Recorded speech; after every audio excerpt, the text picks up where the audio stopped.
Hi guys, in today's video we're going to look at the reactivity of alkenes, electrophilic addition reactions, hydrogenation reactions, halogenation reactions, hydration reactions, the addition of hydrogen halides, Markownikoff's rule, and finally an exam style question. Well, alkenes are more reactive than comparative alkanes, and that's because of the presence of a double carbon bond. Now, the bond enthalpy the mean bond enthalpy of a carbon-to-carbon single bond is 347 kilojoules per mole. Now, you would suspect that the bond enthalpy for a double carbon-to-carbon bond would simply be double that, would be 694 kilojoules per mole. But it's actually 612 kilojoules per mole.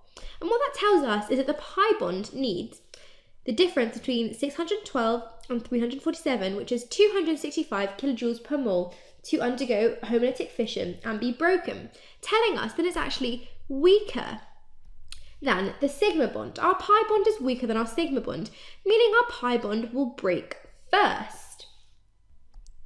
This means that in reactions, our double carbon bond, the pi area will break, leaving behind the sigma bond that we see in our single carbon-to-carbon bonds.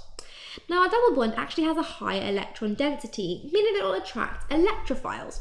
Now, our electrophiles, as is in the name, phile meaning to like, are electron pair acceptors. So, our double carbon-to-carbon bond attracts these electrophiles. So now let's have a look at some of the reactions that our alkenes undergo.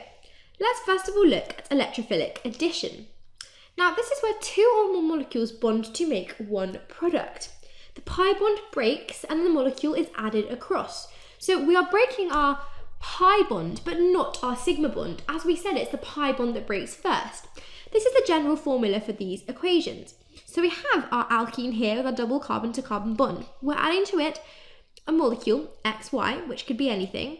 And as you can see, we're almost opening up this bond. If you look, we're almost opening this up to open it across the edges here and add our XY on. Hey guys, to continue watching this video and unlock hundreds of other super concise and exam board specific A-level chemistry videos, click the button. Join me today and together let's make A-level chemistry a walk in the park.